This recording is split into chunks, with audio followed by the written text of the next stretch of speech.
Bonjour et bienvenue sur Non Limite Sécu, le podcast francophone hebdomadaire dédié à la cybersécurité.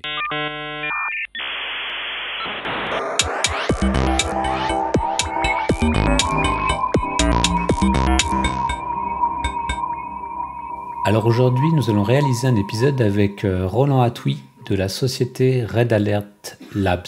Bonjour Roland. Bonjour à tous. Pour discuter avec lui, les contributeurs Non Limite Sécu sont Nicolas Ruff. Bonjour. Hervé Schauer. Bonjour. Et moi-même, Johan Hulot. Roland, en introduction, est-ce que tu voudrais bien te présenter ? Oui, donc Roland Atouy, je suis directeur général et fondateur de Red Alert Labs. Je viens des backgrounds techniques bossant pour des boîtes de cybersécurité comme Trusted Labs, Gemalto et puis Oracle, avant de faire un parcours de MBA à l'EDEC et ainsi monter Red Alert Labs en 2017. Alors, Roland, quelle problématique Red Alert Labs adresse ? Alors, on s'est rendu compte qu'il y a de plus en plus des objets connectés qui nous entourent, savoir 27 milliards d'objets connectés en 2025. C'est quelque chose qui fait en soi peur aux experts de cybersécurité. Mais la problématique qui fait plus peur, c'est les entreprises qui sont soit bénéficiaires, donc des acheteurs des objets connectés, ou des fabricants, développeurs des objets connectés. À savoir aujourd'hui, ils ont du mal à suivre cette croissance, à avoir en fait les capacités, les moyens et le budget pour pouvoir penser à la sécurité et implémenter la sécurité par conception. Ce challenge en fait a apparu en fait pour nous en 2017, très tôt, à l'époque où tout le monde avait plutôt un focus sur le système d'information à la base, et donc Red Alert Labs s'est mis en route pour commencer à travailler sur les méthodologies, les standards aussi pour pouvoir influencer les exigences de sécurité qui vont guider ces différentes parties prenantes afin de résoudre leurs problèmes de la manière la plus cost efficient. Et donc, c'est à travers, bien sûr, différentes façons de faire. On a mis en place au début une partie conseil pour aller vraiment à l'encontre de ces entreprises, pour vraiment comprendre leur façon de, bien sûr, développer ces produits ou désintégrer ces produits durant tout le cycle de vie. Et donc, mais justement, comme tu connais ceux qui développent des objets connectés, tu nous as dit c'est pour des problèmes budgétaires qui n'intègrent pas la sécurité dès la conception. Alors, moi, personnellement, je pensais que c'était vraiment un pur problème de volonté. Et en toute sincérité, je ne voyais pas du tout de problème budgétaire. C'est que, de toute façon, quel l'intérêt d'intégrer la sécurité, puisque tout le monde s'en fout, ou disons, tout le monde s'en foutait. Tu crois vraiment que c'est un problème de budget ? Alors, c'est en fait lié, en fait. Le problème de fait qu'en fait, il n'y a pas cette motivation, c'est en effet, ça existe pour des raisons très spécifiques. C'est que les acheteurs, les bénéficiaires n'ont pas en fait ces exigences, n'ont pas ces besoins exprimés, et donc les fabricants aujourd'hui, ben en fait, oui, ils économisent de l'argent parce que tout simplement il n'y a pas ces réglementations qui les forcent à prendre la sécurité au sérieux, et donc ils font juste le minimum. Et malheureusement, on finit par avoir des vulnérabilités très simples et qui vont finalement apparaître une fois que ces objets connectés sont dans leur environnement opérationnel et pas avant. Est-ce que tu peux donner un exemple de société qui achète des objets ? Enfin, c'est dans quel contexte, par exemple ?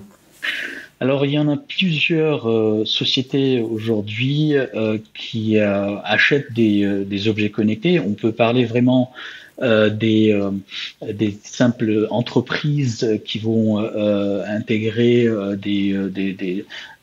par exemple des thermostats connectés, des caméras connectées, avec des adresses IP en interne. Ça peut être des banques où on va voir par exemple des smart télé qui vont se connecter aussi malheureusement comme on les appelle les shadow IoT à leur système d'information sans qu'ils le sachent des fois ou sans vraiment les tracer. Mais en fait, le plus intéressant, c'est les industriels en fait qui achètent et qui savent en fait que ces types d'objets connectés, comme par exemple les objets connectés qui ont des capteurs et qui vont peut-être être utilisés pour améliorer leur process de fabrication, ces industriels qui passent à ce qu'on appelle l'industrie 4.0 connectée, à du cloud, à la maintenance prédictive, c'est eux qui achètent le plus d'objets connectés aujourd'hui. Et donc ces sociétés, comment est-ce que vous les aidez?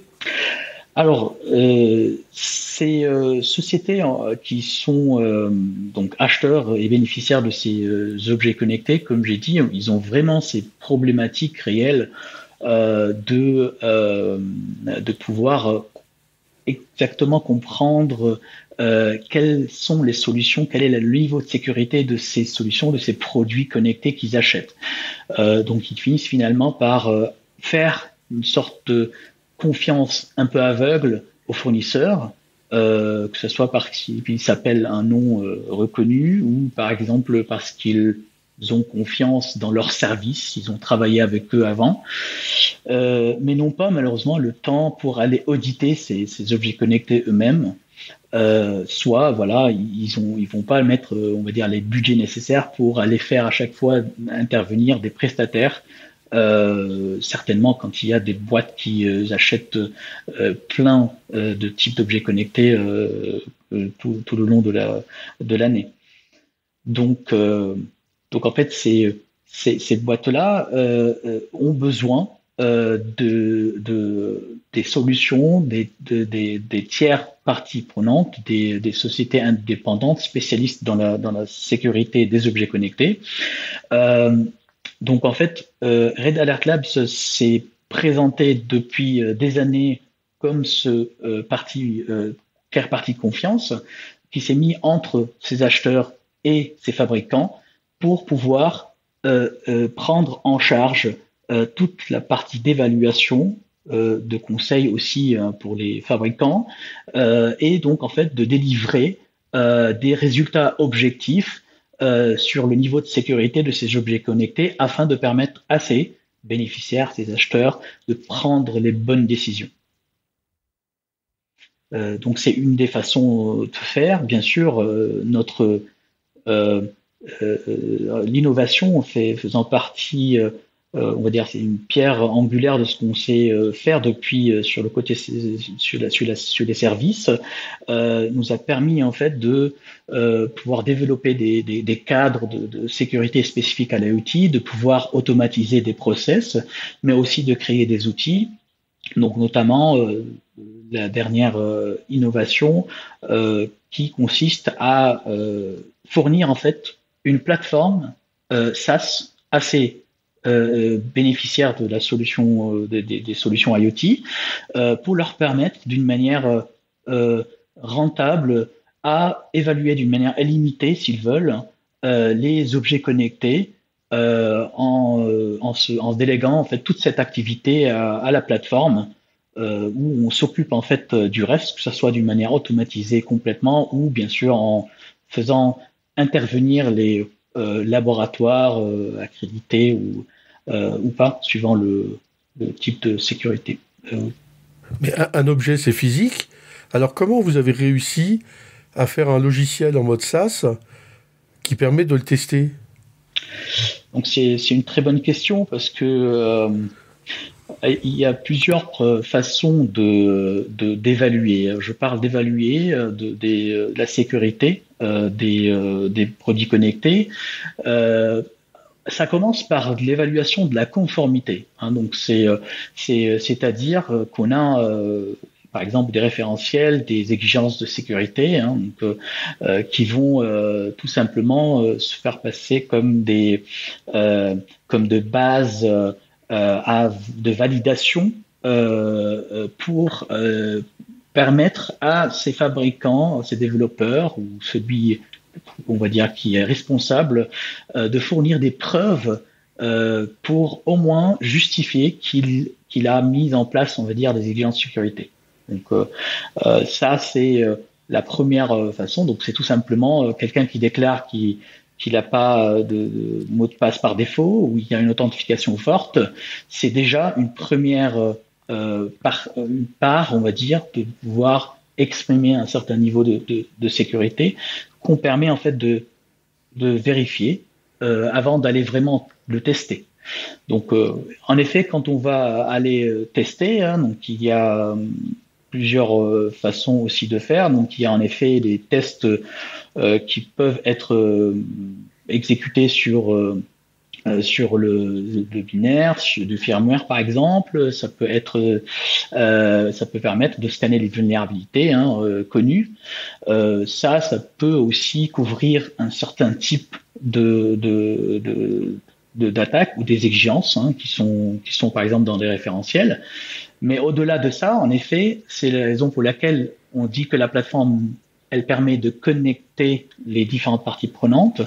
Ce n'est pas pour dire que en fait l'objet il serait pas testé au laboratoire, mais on permet en fait qu'il soit testé aussi au laboratoire si le niveau d'exigence est requis, hein, comme par exemple sur des évaluations de type CC ou enfin critères communs ou CSPN ou autre chose. Mais ce qu'on permet en fait dans la plateforme, c'est de pouvoir tracer toutes les étapes de cette évaluation, de pouvoir en effet partager les informations qui sont partageables et donc en fait de minimiser le temps, le coût et d'avoir un budget très bien maîtrisé.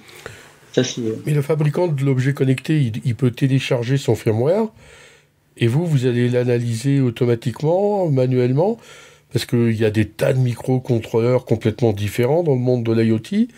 Donc comment vous faites pour supporter tous ces cas possibles ? Alors c'est une très bonne question. Nous aujourd'hui le focus ce n'est pas vraiment d'aller juste créer ce scanner de vulnérabilité. Hein. On n'est pas donc l'outil concret. Hein, il a une vision beaucoup plus globale permettant d'évaluer la conformité et de pouvoir certifier à la fin un objet connecté. Donc le scanner de vulnérabilité c'est quelque chose qui est spécifique, qui est une partie de l'évaluation. Donc nous en fait oui mais en fait là jusqu'à maintenant la première partie c'était quand même de l'autodéclaration. Donc je veux dire on a l'expérience, je veux dire on a 30 ans d'expérience d'autodéclaration derrière nous. Alors je dis pas que ça peut pas marcher hein, les trucs normes CE hein, c'est le fabricant chinois qui décide que son produit est conforme aux normes CE. Mais il y a quand même de temps en temps des contrôles et la douane qui fourre son nez là-dedans. Donc, au-delà de l'autodéclaration, en fait, ça passe tout de suite à l'étude en laboratoire chez vous ou comment ça marche ? Donc, suivant en effet le niveau de sécurité requis, hein, donc par exemple, si on parle sur ce que la réglementation européenne exige aujourd'hui, hein, donc 3 niveaux de sécurité ou de confiance, on va dire, ça s'appelle donc des niveaux basiques, substantiels ou élevés. La partie substantielle et élevée hein, aurait besoin d'intervention d'un pentester qui par exemple, devrait être reconnu ou accrédité par l'ANSSI. Et donc, en fait, on fait un certain équilibre. On crée une partie d'évaluation qui va être sur la plateforme, une autre, en fait, qui va aller vers le laboratoire. Et en fait, les informations remontées le rapport, par exemple, sur la plateforme pour être revues par l'autorité de certification et donc, en fait, aviser l'acheteur pour qu'il puisse prendre la bonne décision. Donc, on le fait, en fait, tout ce qui est automatisable, on le permet, mais tout ce qui ne l'est pas, en fait, on essaye tout simplement d'automatiser le process aujourd'hui, avant, bien sûr, d'aller au-delà sur des étapes prochaines, hein, pour pouvoir améliorer en utilisant de l'intelligence artificielle, mais on n'en est pas là aujourd'hui. Et là, il y a combien d'objets qui sont passés par la plateforme? Alors aujourd'hui, en fait, la plateforme en version commercialisable est toujours en cours de développement. Donc aujourd'hui, on n'a pas vendu la plateforme telle quelle à des entreprises pour qu'ils puissent évaluer directement, mais on a bien sûr le laboratoire qui existe depuis quelques années. On a ces briques d'outils qu'on utilise en interne. Donc oui, il y en a au moins une centaine de produits qui ont été évalués avec ce type d'automatisation, mais pas, bien sûr, pas avec le business model de la plateforme qui permet directement d'avoir cette liaison avec les parties prenantes en mode SaaS. Alors, on a interviewé une entreprise qui me semble un petit peu similaire par le passé dans le Mid-Sécu, c'est Moabi. Comment vous comparez par rapport à leur technologie? Alors, c'est en fait c'est très lié à la question que Hervé a posée. Donc en fait, on a la partie scanner de vulnérabilité. On réinvente pas la roue. Donc on n'est pas là pour aller concurrencer Moabi. Si Moabi en fait a la réponse et a des solutions qui existent, la plateforme va pouvoir intégrer la solution de Moabi pour la représenter en fait aux utilisateurs. Si elle répond bien sûr à des référentiels, ce qu'on a déjà testé par exemple avec une autre plateforme qui s'appelle IoT Inspector aujourd'hui. Donc notre positionnement il est complémentaire à Moabi sur le fait qu'on permet de couvrir plutôt les activités de conformité de A à Z afin de pouvoir aussi délivrer des certifications reconnues basant sur des méthodologies des standards, des normes en fait reconnues permettant d'avoir des résultats objectifs, quoi. Le sujet des standards de sécurité IoT, c'est un petit peu touchy. Il me semble qu'il y a des travaux en cours aux États-Unis et en Europe. Comment vous intégrez là-dedans? En effet, il y a beaucoup de travaux depuis quelques années au niveau national, européen, à l'international, aux États-Unis notamment. Les initiatives sont privées et publiques dans quelques États, notamment à Singapour, où ils ont mis en place un schéma de certification. Donc, le gouvernement a mis en place un schéma de certification pour labelliser les objets connectés du consommateur à l'industriel. En Finlande, ils ont fait la même chose. Et en fait, aux US, ils ont aujourd'hui pas un schéma de certification, mais ils ont une réglementation qui pousse pour que les fabricants en fait mettent la sécurité par conception, la sécurité by design, et donc le permet en fait de fournir ainsi ses preuves. Donc là, on parle de l'Improvement Act, on parle de l'Executive Order aussi. Au niveau européen, donc les activités se multiplient au niveau donc par exemple l'ENISA qui a pour objectif de créer des schémas de certification d'une manière en utilisant des méthodologies harmonisées reconnues en fait par différents États membres. Donc ça c'est dans le cadre de CyberAct. L'IoT attend en fait une demande de la Commission pour créer ce schéma de certification qui va en fait adresser d'une manière horizontale les différents secteurs, mais plus tard en fait de manière verticale, par exemple les secteurs de l'automotive, du médical et d'autres qui nécessiteront par exemple de rajouter encore des couches de certification pour répondre aux réglementations spécifiques. Oui, parce que là, on a couvert plusieurs sujets. Au début, tu as parlé à la fois de GTB, donc de gestion technique des bâtiments, d'IoT dans le sens médical, d'IoT dans les voitures, par exemple, qui vont être aussi soumis à une réglementation spécifique avec les Software Bill of Materials et autres. Donc, c'est quand même des sujets qui sont un peu différents et traités de manière très différente par la réglementation. Je suis pas sûr. Après, est-ce qu'une imprimante est un IoT? Enfin, voilà, on peut se poser la question, quoi. Mais toi, tu participes au niveau de la normalisation européenne? Oui, je participe en délégation française avec donc l'AFNOR et au groupe de standardisation comme le Sensenelec et indirectement l'ISO pour définir en fait les standards de cybersécurité, que ce soit pour l'IoT, donc mettre en place des exigences pour l'IoT, mais aussi sur les méthodologies d'évaluation de tout ce qui est ICT et IoT. Et alors ça, tu penses que ça va sortir quand? Alors, la norme sur laquelle en fait l'ETSI et le Sensenelec ont travaillé, le N303-645, est déjà public aujourd'hui.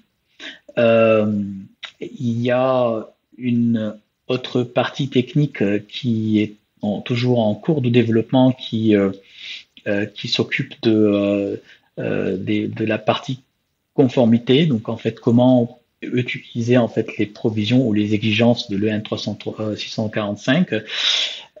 Donc en fait ça avance plutôt bien dans le bon sens, mais ce qu'on attend c'est en fait que les réglementations se donnent une référence très claire sur comment ils vont utiliser ces standards dans les différents cadres. Donc c'est d'ailleurs très bonne question en fait de Nicolas, c'est comment en fait ça va s'appliquer. Est-ce que ça va s'appliquer à tout type d'objet qui a une radioconnectivité ou pas? Est-ce que cet objet devrait avoir un capteur, un actuateur pour être considéré comme IoT? Est-ce que le soft et le hard y compris? Et c'est des questions qu'on répond, mais plutôt côté directif et non pas standard. On a aujourd'hui le standard, on attend un petit peu les directives pour qu'ils utilisent ces standards et les schémas de certification aussi pour cadrer ça au niveau européen. Pour l'IoT, voilà, on n'en est pas encore là pour avoir le schéma qui a gagné, on va dire, la course. Et donc, quand ces standards seront aboutis, sur la plateforme, on pourra choisir le standard sur lequel on veut être conforme. Et donc, il y aura les outils nécessaires qui faciliteront la vérification de cette mise en conformité. Ah bah j'espère que l'Europe choisira qu'une seule norme, qu'il n'y en aura pas plusieurs quand même. Non, mais peut-être qu'il va choisir de différents standards, non seulement les standards européens, mais les autres aussi. Non, mais il y aura différents niveaux. Ah oui, la question c'est est-ce que la plateforme va supporter des normes singapouriennes et américaines et pas que des normes européennes, c'est ça? C'est ça. En fait, toute l'intelligence, donc déjà de créer une plateforme, c'est en effet de permettre aux entreprises, surtout multinationales, de pouvoir minimiser l'effort, le coût, le temps pour par exemple, se conformer sur des réglementations nationales, européennes et puis aussi internationales pour le même type de produit, par exemple. Et en effet, malheureusement, avec tous les efforts qui se mettent en place au niveau européen, jusque-là, en fait, il y aurait en fait, il y a toujours en fait une différence entre des méthodologies qui sont utilisées aux US et des méthodologies qui sont utilisées en France, des standards qui sont à la base. Et donc en fait, la plateforme va permettre à ces entreprises donc soit appliquer les réglementations qui sont requises pour parce que le produit il tombe dans une catégorie réglementée, soit sélectionner ceux qui considèrent les plus aptes à minimiser leurs risques et donc à être la base de leur politique de sécurité interne. Et donc en effet, on va permettre par exemple de sélectionner le standard EN 303-645 comme première étape, puis l'IEC 62-443 par exemple pour les produits industriels. Les critères communs quand on va aller sur des produits qui auront des besoins de sécurité un peu plus élevés et pour se conformer à des schémas européens comme l'UCC. Et ainsi de suite pour pouvoir en fait répondre à cette défragmentation en centralisant, on va dire, la méthodologie et l'approche de certification. Est-ce que tu peux nous parler un peu de ta société? Je crois que vous avez candidaté et même gagné un certain prix. Enfin, quel est un peu l'historique? Est-ce que c'est dur de recruter, ce genre de choses, quoi? Alors oui, donc depuis la création, Red Alert Labs a en effet innové sur les différentes méthodologies de cybersécurité qui nous ont permis, on va dire, d'aller confronter nos idées aux industriels, mais aussi d'aller en fait cibler des concours de type French IoT. On a eu le lauréat en 2019, l'accélérateur systématique IP pour les produits innovants en 2020. On était finaliste de FIC en 2021 sur la plateforme dont j'ai cité. Et dernièrement, on a eu donc le plaisir de soumettre en fait cette plateforme à la BPI dans le cadre de Campus Cyber, et donc en fait on a gagné le grand défi du Campus Cyber, donc qui est consacré aux projets innovants, où on va mettre en œuvre ce produit-là avec quelques partenaires du campus pour prouver, on va dire bien sûr la faisabilité, en sortir la version commerciale en fin d'année. Mais vos bureaux, ils vont rester là où ils sont ou vous allez déménager au campus cyber? Alors, on a déjà des locaux, quelques bureaux au campus cyber, mais nos locaux, bien sûr, initiaux sont à Alfortville, parce que on a mis pas mal d'efforts sur la création du laboratoire qui a été accrédité dans son cadre physique et logique, et que du jour au lendemain on veut pas le bouger. Donc non, on passerait pas directement au campus cyber, mais bien sûr l'idée d'être présent au campus est très importante pour nous. Donc on va apporter en fait cette innovation pour la partager aussi avec les différents partenaires ou parties prenantes, on va dire, du campus cyber, et bien sûr en bénéficier de leur retour afin d'accélérer encore mieux et aller dans le bon sens. Ok, quelles sont les prochaines étapes pour vous dans votre développement? Alors aujourd'hui, comme vous l'avez compris, en fait, on passe d'une manière plus ou moins naturelle, hein, à devenir plutôt une société éditeur de logiciels. Euh, donc notre objectif, c'est vraiment d'accélérer cette partie-là. Donc en fait, on est en mode levée de fonds pour aller vraiment chercher la partie seed, on va dire, sur la plateforme cette année. Notre ambition, c'est de croître d'une manière exponentielle à partir de l'année prochaine, avec une approche très innovante. C'est vraiment ce qu'on appelle le laboratoire as a service, permettant en fait d'aller scaler en fait sans en fait devoir cloner Red Alert Labs, mais plutôt en incluant toutes les parties prenantes, les partenaires, les laboratoires, les concurrents, comme un marketplace sur la plateforme. Donc ça c'est notre vision aujourd'hui qui est nécessaire en fait pour adresser en fait cette demande qui croît très rapidement. Euh, et donc voilà, on recrute 5 personnes si vous pouvez passer le message. Il faut pas hésiter en fait à aller voir les différents posts qu'on a sur notre site voilà, rentrer en contact. Ça me ferait plaisir.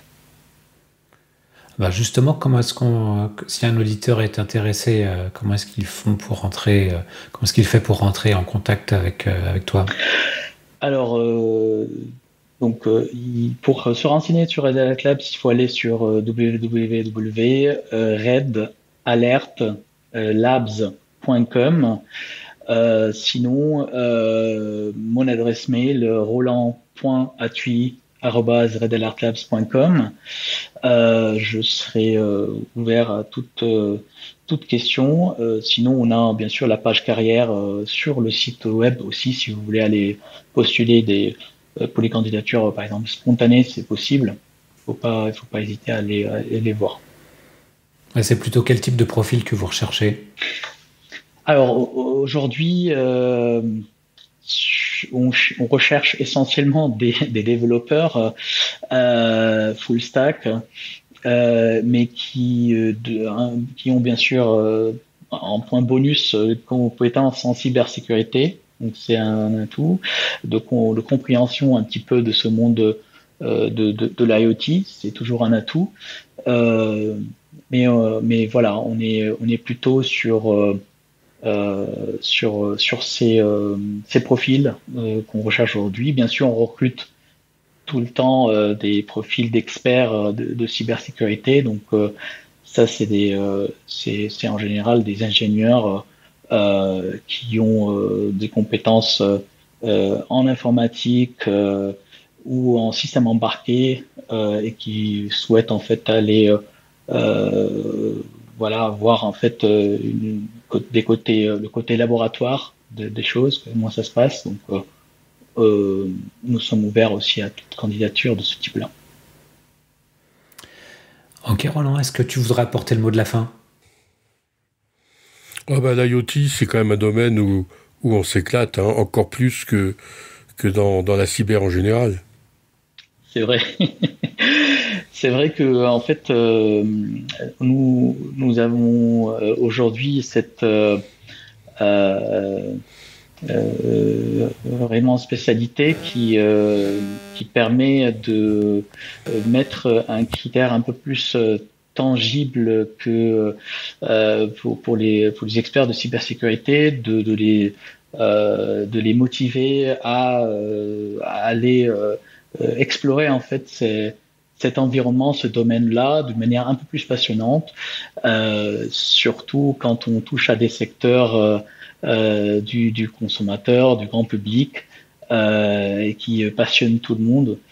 Donc voilà, pour moi, j'invite tout le monde à venir regarder ce qu'on fait, hein, donc à aussi nous solliciter, que ce soit dans le cadre de campus, pour comprendre un peu plus ce qu'on fait.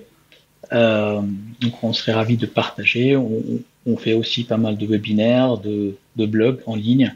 Il ne faut pas hésiter à interagir avec nous pour comprendre un peu plus notre métier. Bon, eh bien Roland, merci beaucoup d'avoir accepté notre invitation. Chers auditeurs, nous espérons que cet épisode vous aura intéressé et nous vous donnons rendez-vous la semaine prochaine pour un nouveau podcast. Au revoir. Au revoir.